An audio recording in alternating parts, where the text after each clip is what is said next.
ಇವತ್ತು ಬಿಜಾಪುರ ಜಿಲ್ಲೆಯಿಂದ ಆಲ್ಮೇಲ್ ತಾಲೂಕು DSS ಸಂಚಾಲಕರು ಹಾಗೂ ಎಲ್ಲ ನಮ್ಮ ಪದಾಧಿಕಾರಿಗಳೊಂದಿಗೆ ಇವತ್ತು ನಮ್ಮ ಅಣ್ಣ ಮಾವಳಿ ಶಂಕಣ್ಣವರ ಹೋರಾಟಕ್ಕೆ ಇವತ್ತು ನಾವು ನಮ್ಮ ದಲಿತ ಸಮಾಜ ಎಲ್ಲರೂ ಕೂಡಿ ಒಂದು ಹೋರಾಟಕ್ಕೆ ಒಂದು ಬೆಂಬಲ ಸೂಚಿಸುತ್ತಾ ಇವತ್ತಿಲ್ಲ ಇಲ್ಲಿಗೆ ಬೆಂಗಳೂರು ಫ್ರೀಡಂ ಪಾರ್ಕ್ಗೆ ಆಗಮಿಸಿದ್ದೇವೆ.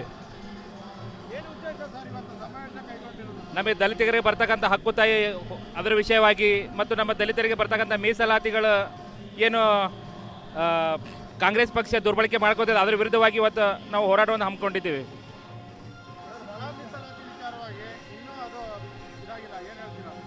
ಅದ್ರ ಬಗ್ಗೆ ಇವತ್ತು ನಮ್ಮ ಅಣ್ಣ ಮಾವಳಿ ಶಂಕರ್ ಅವರು ಹೋರಾಟ ಹಮ್ಮಿಕೊಂಡಿದ್ದಾರೆ. ಅದರಿಂದ ನಮಗೆ ಅವರಿಗೆ ಕೈ ಬಲ ಬಡಿಸೋಕೆ ಇವತ್ತು ನಾವು ವಿಜಯಪುರ ಜಿಲ್ಲೆಯಿಂದ ಬಂದಿದ್ದೇವೆ.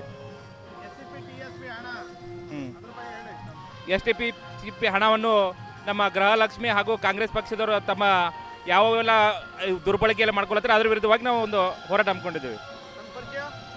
ಶಶಿಧರ್ ಪರಶುರಾಮ್ ನೈಕೋಡಿ, DSS ತಾಲೂಕು ಸಂಚಾಲಕರು, ಆಲ್ಮೇಲ್.